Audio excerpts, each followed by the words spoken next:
बोलता हूं सर, रिजू जी खड़े हो जाते हैं, मैं बोलता हूं वो खड़े हो जाते हैं। सर अगर आप चाहते हैं कि इस देश में सिर्फ बीजेपी बोले तो मैं चुप होकर यहां बैठ जाता हूं, मैं बैठ जाता हूं, कोई प्रॉब्लम नहीं। नो मैंने यील्ड भी नहीं किया, आप उनको जगह दे रहे हैं, ये फिर से आ गए। नमस्कार, मैं संतोष सिंह। पेपर लीक मामले में सदन में बहस चल रही है और उस बहस के दौरान एक खास ट्रेंड बीजेपी के मंत्री और सांसदों का देखा जा रहा है। कल प्रियंका के बोलने के दौरान भी कई बार बेवजह टोका टोकी हुई।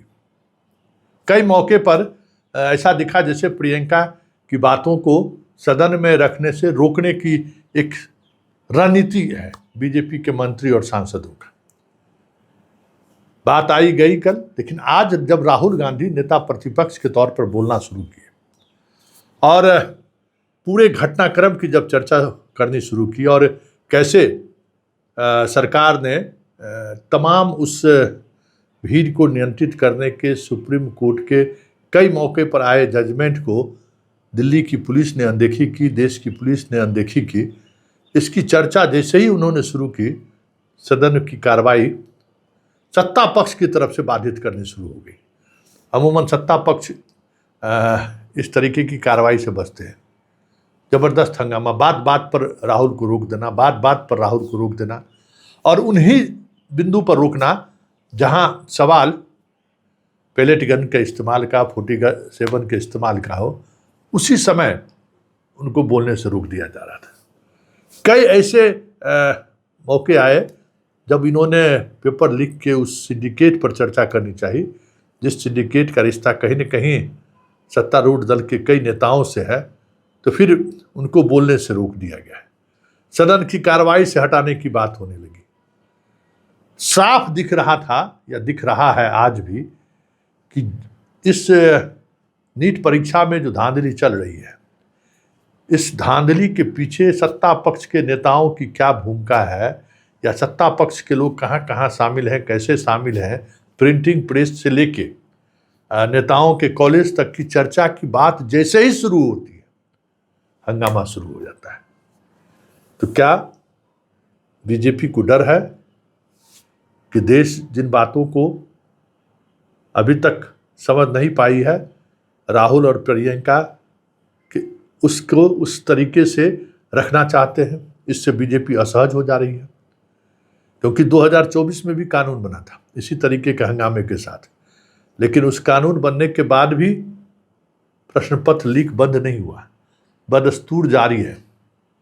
हर परीक्षा में कहीं न कहीं किसी न किसी तरीके की गड़बड़ी सामने आ रही है।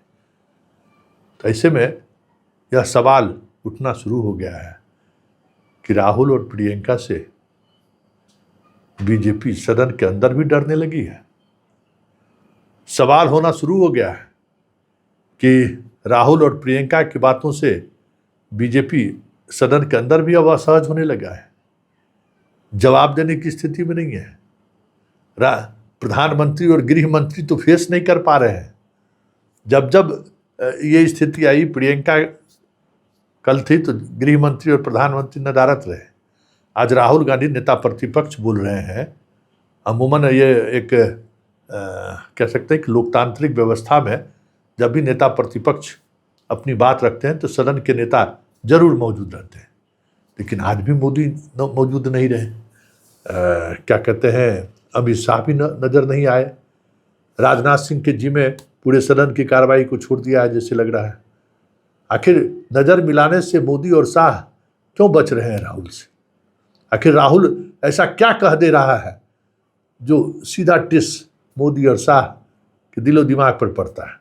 जरा आज देखिए एक्चुअली सदन में हुआ क्या है और किस बात को लेकर राहुल से ये लोग असहज हो गए। अगर आप लोग सर, अगर आप चाहते हैं कि इस देश में सिर्फ बीजेपी बोले तो मैं चुप होकर यहां बैठ जाता हूं, मैं बैठ जाता हूं, कोई प्रॉब्लम नहीं। ठीक है, टाइम बता दो कितना ले लिया। एक मिनट। माननीय सदस्य, माननीय नेता प्रतिपक्ष, इस विषय पर बोलता हूं सर, रिजू जी खड़े हो जाते हैं, मैं बोलता हूं वो खड़े हो जाते हैं, इंटरप्ट करते हैं। आप उनको, मैंने यील्ड भी नहीं किया, आप उनको जगह दे रहे हैं। नो, संसदीय कार्य मंत्री आप ये फिर से आ गए।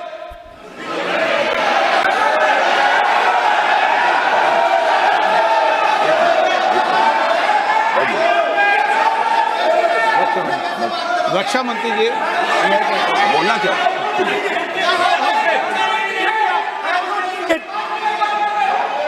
एक मिनट देखो, सदन में एक अच्छी व्यवस्थाएं रही है, अच्छी मर्यादाएं रही है, और हमें अच्छी मर्यादा बनाने का प्रयास करना चाहिए। जो सदन में मर्यादा तर्क से बोलता है, देश भी सुनता है और सम्मान भी करता है। मेरी ये अपेक्षा रहती है कि सदन के अंदर शब्दों का चयन ऐसा हो जो संसदीय मर्यादाओं के अनुरूप हो और हमारी चर्चा उच्च कोटि की हो, ये मेरी अपेक्षा रहती है। अब मानो रक्षा मंत्री माननीय राजनाथ सिंह जी सदन के उपनेता हैं, कुछ मानो बट सर मैंने यील्ड नहीं किया। यील्ड नहीं, किसी यील्ड नहीं किया। अगर कुछ नहीं, मैंने यील्ड नहीं किया, मेरा भाषण चल रहा है सर, मैंने यील्ड नहीं किया है। बोलिए आप। नहीं, एक मिनट सुनिए, एक मिनट। किसी इल्ड करने से नहीं, यूं भी हमारी व्यवस्था रहती है कि कभी नहीं, मैंने किसी नो अलाउ, आपको भी अलाउ करते हैं, ऐसा नहीं करते, अलाउ नहीं करते, ठीक है, अलाउ नहीं करते ऐसा नहीं। पर रक्षा मंत्री जी कुछ बोलना चाहते हैं, शायद हो रहा है सदन में अच्छा माहौल के लिए बोलेंगे। अध्यक्ष महोदय, मैं बहुत ही विनम्रतापूर्वक अनुरोध करना चाहता हूं कि ये असंसदीय शब्द का प्रयोग हमारे नेता प्रतिपक्ष ने किया है, उसे कार्रवाई से निकाल दिया जाए। अपना व्यवस्था से निकल जाता है। ओके, वो निकाल दिया जाए।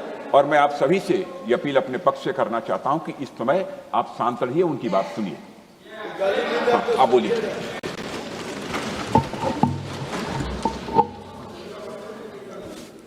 So, there are 3 categories of people. I'm not using the word. There is one category of people called student, विद्यार्थी, जो विद्या का अर्थ ढूंढता है. And then there are the 2 other categories which I will not name.